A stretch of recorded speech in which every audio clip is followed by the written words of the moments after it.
আসলে কেশবকে ফোন করার কোনো পরিকল্পনাই করেনি মৃন্ময়ী। ক্যালেন্ডারের তারিখটা চোখে পড়তেই হঠাৎ এক পুরনো স্মৃতি নড়ে উঠল। আজ কেশবের জন্মদিন। কলেজে পড়ার সময় তারা একে অপরকে চিনত, যদিও আলাদা ক্লাসে। মাঝে মধ্যে দেখা হতো, কয়েকটা হাসি বিনিময়, বন্ধুদের সঙ্গে ক্যাম্পাসে আড্ডা, এর বেশি কিছু নয়।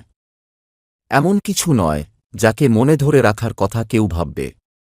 গ্র্যাজুয়েশনের পর যেমন হয়, জীবন নিজের গতিতে এগিয়ে গিয়েছিল। তবুও খুব বেশি না ভেবেই সেই সন্ধ্যায় মৃন্ময়ী নম্বরটা ডায়াল করল। ফোন ধরতেই ওপাশ থেকে একটু থমকে যাওয়া কণ্ঠ। হ্যালো।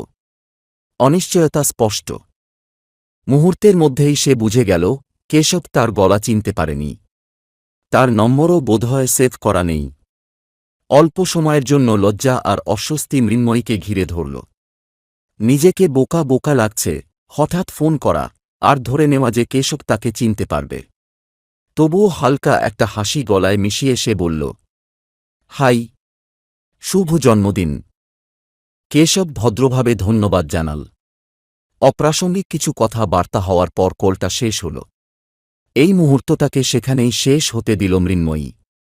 নিজেকে বোঝাল, এটা কিছুই নয়, শুধু একটা ছোট্ট শুভেচ্ছা, যেটা খুব শিগগিরই ভুলে যাওয়া যাবে। এবং সত্যিই সে আর ওই বিষয়টা নিয়ে ভাবেনি। কিন্তু কেশব ভোলেনি।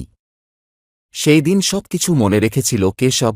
হঠাৎ পাওয়া ফোন কলটা, মৃন্ময়ীর কণ্ঠের উষ্ণতা, অকারণ মনে রাখার সেই নীরব সৌজন্য। পরের কয়েক মাসে কেশব ধীরে ধীরে জানার চেষ্টা করল মৃন্ময়ীকে। ফোন করতে শুরু করল। কথাবার্তা বাড়ল। অজান্তেই তারা বন্ধু হয়ে উঠল। আর দৈনন্দিন জীবনের সাধারণ কথা, নিছক গল্প, একঘেয়ে আড্ডার মাঝখানে কোথাও কিছু বদলে যেতে লাগল। কখন, কিভাবে, নিজেও বুঝতে পারেনি। শুধু বুঝেছিল, কেশব ভালোবেসে ফেলেছে। কিন্তু মৃন্ময়ী জানত না। এর মধ্যে মৃন্ময়ীর জন্মদিন এলো, কিন্তু সে এমন কিছুই আশা করেনি। কেশব মৃন্ময়ীকে নিয়ে গেল ছোট্ট একটা আয়োজনের মধ্যে, শুধু তার জন্য।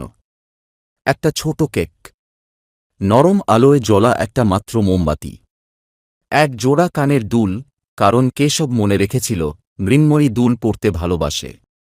সঙ্গে একটা মুক্তোর হার। আর সামনে দাঁড়িয়েছিল কেশব নিজে, মৃদু হাসি নিয়ে। বিস্মিত আর বাক্রুদ্ধ হয়ে মৃন্ময়ী তাকিয়েছিল যখন কেশব এগিয়ে এসে বলল, আমি মনে রেখেছিলাম। সেই দিন হাসি আর নরম আলোয় ঘেরা মুহূর্তের মধ্যে কেশব মৃন্ময়ীকে একটা প্রতিশ্রুতি দিল, যেটা কেশব সত্যিই রাখবে বলে বিশ্বাস করত। আমি যেখানেই থাকি, কেশব বলেছিল, দুনিয়ার যে প্রান্তেই থাকি না কেন, তোর জন্মদিনে তোর কাছে আসার সময় আমি বের করব। আর তখনই তিথি বুঝেছিল, একটা সাধারণ, প্রায় না ভেবেই করা ফোন কল কিভাবে নিঃশব্দে এক অবিস্মরণীয় গল্পের শুরু হয়ে গিয়েছিল।